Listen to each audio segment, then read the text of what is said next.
Good evening, I'm Katerina Georgieva. This is CBC Windsor News. Thanks for joining us. We begin tonight with another announcement on tariffs from the United States, and that is sure to add to the confusion around where things stand. So that is where we come in. The latest on auto tariffs is once again changing, and if you're having a hard time keeping track, you're not alone. Canada's auto industry will avoid new U.S. tariffs that were set to kick in May 3rd, targeting auto parts on top of import vehicles. U.S. officials now say that auto parts that are compliant with the Canada-U.S.-Mexico Agreement on Trade, called CUSMA, will be exempt from the 25% levies. That includes most of the parts Canada ships to the United States. And this is good news for the industry because, as we've heard experts say, it would have been devastating. Those are the tariffs that will grind the industry to a halt in both directions. Given that parts go back and forth across the border many times while a vehicle is being made. President Donald Trump has recently made concessions after the big three automakers warned the tariffs will hurt the industry. But he still insists this is all about bringing manufacturing to the United States. We're taking back our jobs and protecting our great American auto workers and all of our workers, frankly. We're protecting all of our workers. So what still stands? Well, the 25% tariffs on imported vehicles and auto parts is still there and still hurts, though there are partial carve-outs for vehicles that are CUSMA compliant. So tariffs are currently only applied to the non-American parts of vehicles finished in Canada. Are you still with me? Because there's more. Earlier this week, Trump also agreed to soften the blow a bit further. He's agreed to provide car makers with credits of up to 15% of the value of vehicles assembled domestically. He also promised to not stack on other tariffs on top of the auto tariffs, like tariffs on steel and aluminum, as well as general import tariffs. He said this should give companies some relief and more time to move production to the United States. The big three have expressed some appreciation for some of the changes, but industry leaders here in Canada say it's really not much help at all, stressing the only acceptable tariff is no tariff at all. The population of Windsor, Essex is growing rapidly, and a large driver of that is immigration. But it's becoming more and more difficult for newcomers to stay permanently. As Pratush Thayal tells us, some are picking up a new skill to improve their chances. As of January, Canada has more than 3 million temporary residents, but there are only 395,000 permanent resident spots this year. That's how cutthroat the competition is to stay permanently in this country. So there's an increasing trend among newcomers to learn French to get ahead in that race. We get points for learning French language. This student spent $42,000 to get his master's degree in mechanical engineering at the University of Windsor. Now he's leaving no stone unturned, from language apps to YouTube. He even pays a private tutor $2,000 a month to help him learn French. I'm very much concerned because from the time I have graduated, I have seen very extreme changes to the laws and regulations. Like there is so much to do for permanent residency now. Learning French is a great idea to help bolster your application, according to this immigration lawyer. I've successively been trying to convince more and more of the people who consult with me or who are clients with us to pursue French as an alternative, as their ultimate backstop. It's advice not lost on these St. Clair College students. Because we are IT professionals, we definitely need to consider French. We won't be able to get into trades or health as possible, so French is the only option that becomes feasible for us.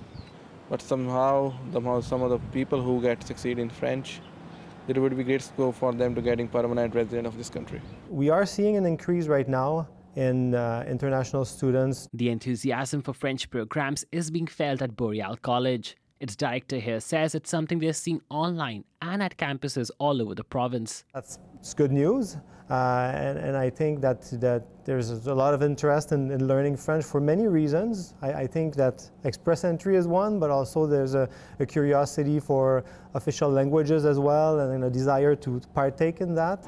Dang Zalin, the immigration lawyer, says the more time one can spend learning the language, the better chances you'll have of scoring high. And one shouldn't lose sight of other requirements for permanent residency. Pratush Thayal, CBC News, Windsor.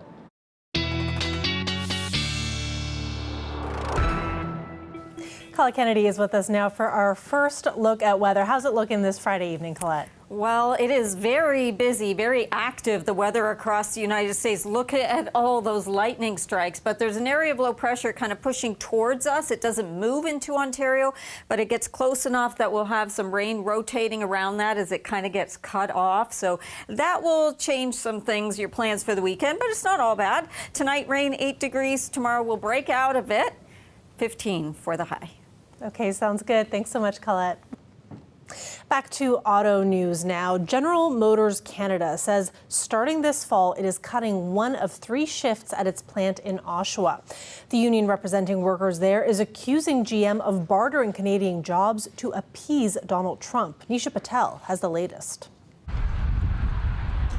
Hundreds of Canadian auto workers will soon be out of jobs, and General Motors is blaming American tariffs. Elbows up didn't do anything, did it? It is what it is. That's all I can say. The company is cutting production, pointing to slowing demand and the trade environment. Its Oshawa assembly plant will lose more than 700 jobs. Another 1,500 positions at parts suppliers could also be affected. Today we're on edge. Today we're looking for answers. Today we feel uneasy. Local union president Jeff Gray worries there may be more losses in the months ahead. These are our jobs, and to see them disappear because we're trying to appease Donald Trump in the United States is absolutely devastating to us here in Canada. Donald Trump has repeatedly urged automakers to shift manufacturing to the U.S. to avoid tariffs. Oshawa builds Chevrolet Silverado trucks. About 90% are shipped south of the border. GM builds the same truck in Fort Wayne, Indiana, and recently said it would boost production and hire workers there. We need our governments to stand up and stand firm and stand strong to protect Canadian workers, protect Canadian jobs, and protect this industry. Tariffs are creating huge uncertainty across the auto sector. GM estimates it could take a $5 billion hit this year.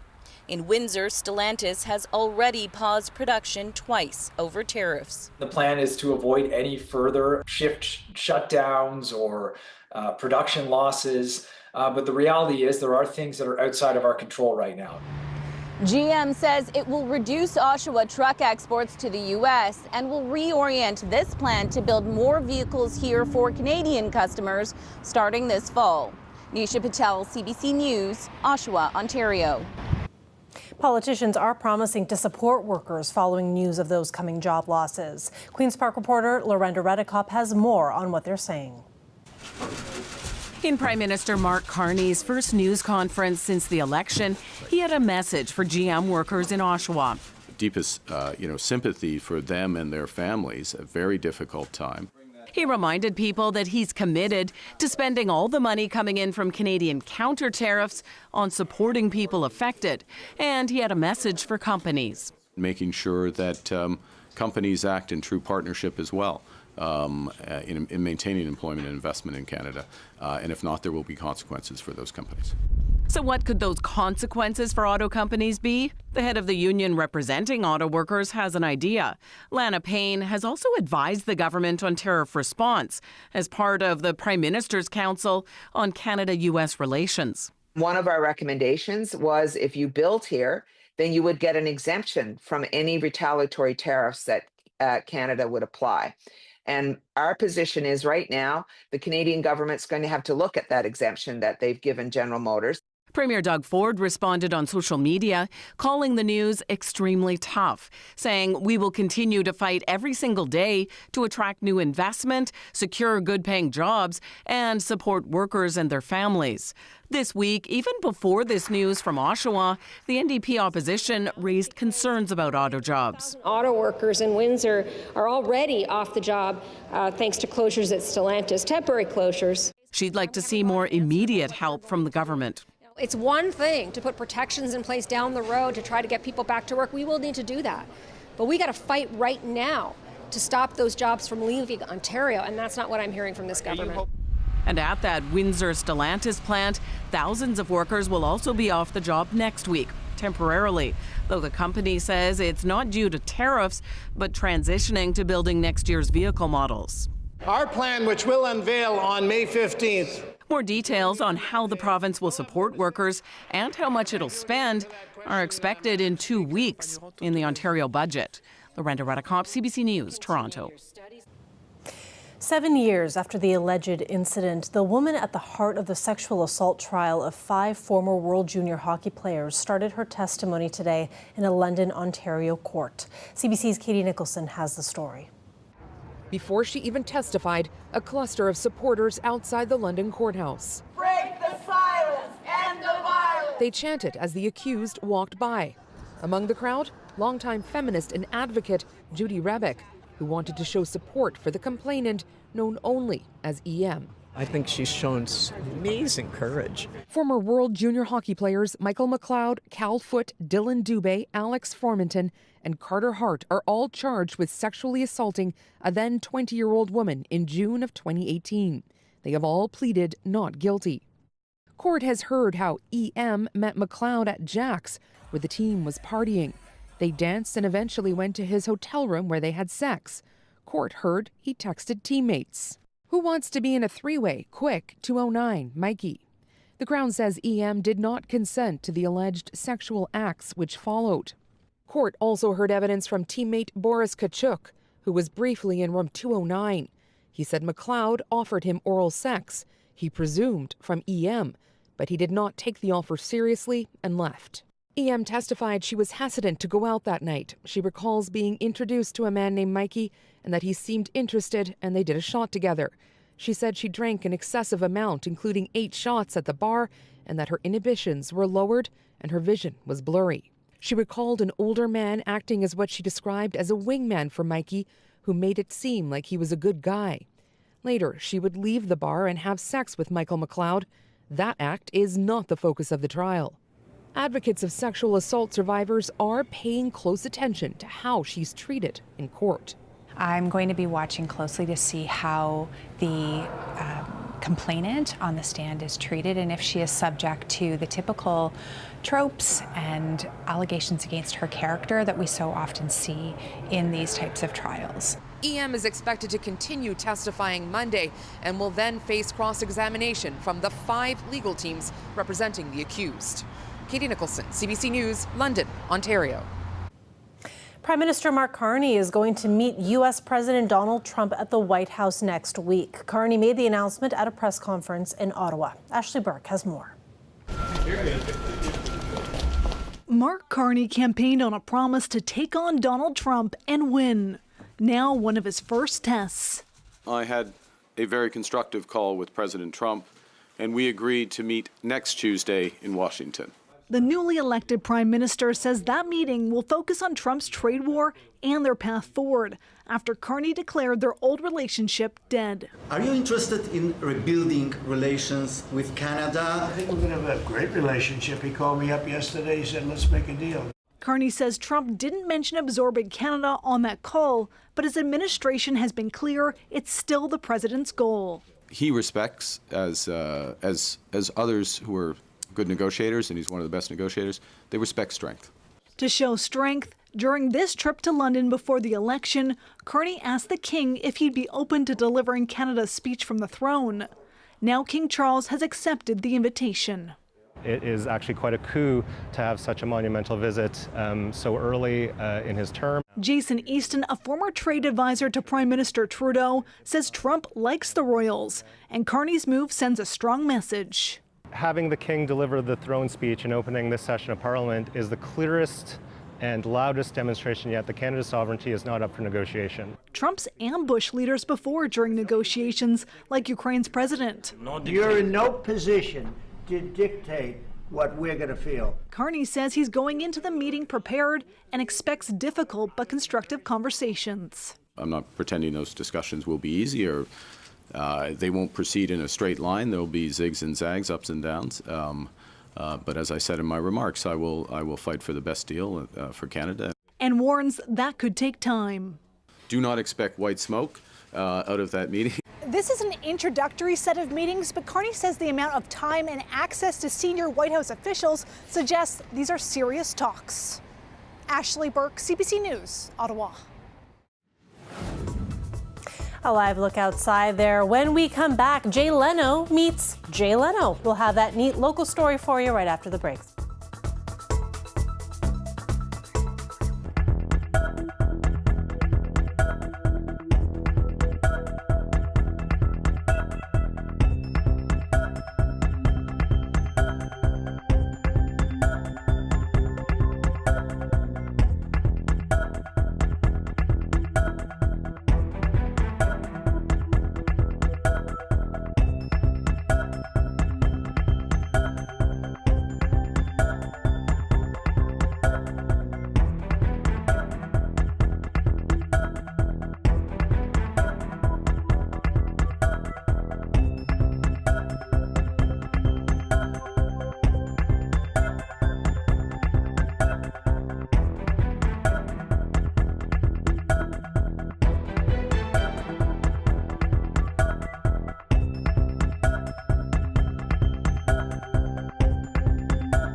Welcome back. A former late-night host was in town yesterday for a show, and while he was here, he picked up a unique piece of art made in his honor. It was put together by a Windsor man who makes one-of-a-kind works of art out of auto scraps. CBC's Darren DiCarlo spoke with him about his encounter with Jay Leno.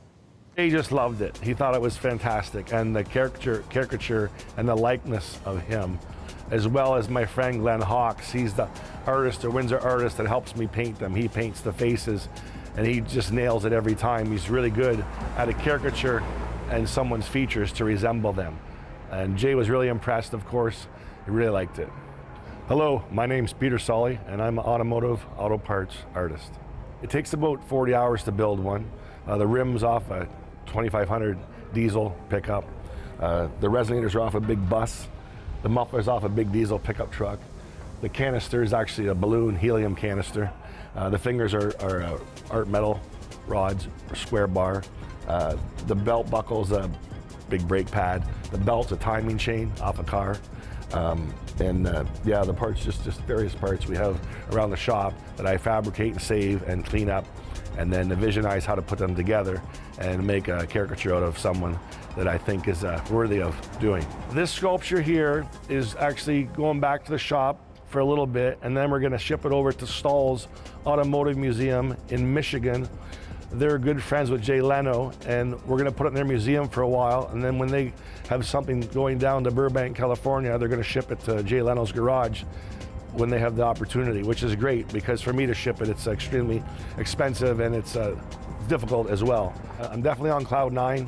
The feeling you get to be with a celebrity and bring something to life like this and make them happy and make them appreciate it. Their lives are so busy, and just to even them call you on the phone it's unbelievable. It's like talking to an angel or a god. It's incredible. Everything starts with a vision. Everything starts with a first step. Here I am 15 years later at Casino Windsor and meeting Jay Leno and making a sculpture of him. It's just anything's possible. From one sculptor to another, a Windsor-born sculptor is helping to recreate a gruesome scene from a 70s classic. Nick Mara has been making sculptures for Hollywood movies for decades. Jaws is turning 50 this year, and Mara's work will be part of an event to mark the occasion at Martha's Vineyard this summer. CBC's Mike Evans spoke with him today, and we do begin with that gruesome scene if you need to turn children's eyes away.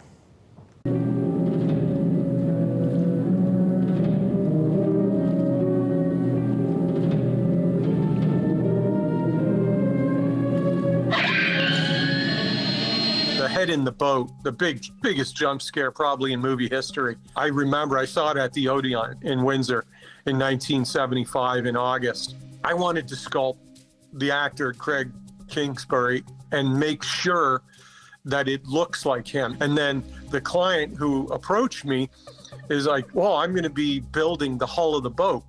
So he went all out with the netting and the floats and the life jackets, everything, all the details down, and then cut a hole in the boat. And now my head's going to be inside that hull, and it's going to be on display for the Jaws 50th anniversary in Martha's Vineyard. My favorite film, of course. It changed my life. I was 12 years old, and I remember leaving, the whole family, we saw the movie, we were just blown away. Swimming in a pool was terrifying because I was certain the great white would come out through the drain in the pool. Well, I got to meet Richard Dreyfuss, but he got to see his old friend Robert Shaw sitting in the chair. It was a very emotional moment. He actually kissed the figure twice, whispered in its ear. I think the silicone is more of a challenge because there's no error allowed. It either looks exactly like the real person, skin tone, eyes, hair. Bronze, there's usually one tonal range. Sometimes you can do a patina with highlights of the hair, maybe the eyes, but the real difficult challenge, and I love challenges, is the silicone, where you're basically trying to make it look like someone is really alive. Are you going to try to make it to Martha's Vineyard? I know you're busy. You got a lot on the go. I have to do that for the 50. I've never been there ever, and I have to do it. Paula Kennedy will be with us right after the break with more on weather. Stay with us.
Colette Kennedy is back with us now for more on weather. Colette, what do folks need to know as we head into the weekend? Well, that we are going to be having, some times throughout the weekend where there will be some wet weather. It's not the entire weekend, and I'm going to walk you through so you can kind of plan out when you want to do things outdoors. I know at this time of year we all just want to be getting outdoors, but nice conditions for now, but there's that rain pushing towards us. 20 degrees, 16 Chatham-Kent, much cooler Sarnia at 11, and Goderich coming in at just 10 degrees.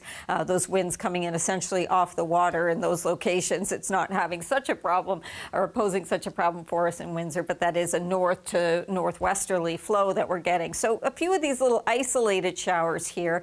Some of the main stuff has stayed south and moved eastward, and there's been a lot of active weather stateside. However, as we move into the evening hours and towards the overnight, more of this coming in. So it's going to be later evening when it kind of thickens up or fills in, so to speak. This is midnight, pushes through, at times some heavier amounts. By tomorrow morning, we're seeing it kind of weaken. But what's really happening is this area of low pressure is going to become cut off, and it's just going to be sitting there and rotating. And so we don't sort of get to say farewell and then move on from it. It will rotate more moisture around kind of through the weekend. So into Saturday afternoon, I think that's going to be one of those periods where things are looking good. It's drier. We'll even get, I think we'll have kind of variable skies becoming a mix of sun and cloud. So we'll have that so you can enjoy the conditions. And then into Sunday, unfortunately, maybe early morning you'll be doing okay, but unfortunately we're going to have that rain redeveloping and moving in. And again, at times could be a little bit heavier as that pushes through, and that's kind of off and on through much of Sunday. So it's really, once the rain stops tomorrow morning, you've got a good chunk of Saturday that you can kind of enjoy things and have some drier conditions for outdoor activities. 8 degrees for our low overnight tonight, 15 for tomorrow. We do have some cooler days ahead. We'll warm up at the beginning of next week, but we also will have more rain coming in then as well. Sounds good. Thank you so much, Colette. And thanks, everybody, for watching. Wishing you all a fantastic weekend. And for more news anytime, go to cbc.ca/Windsor. Good night.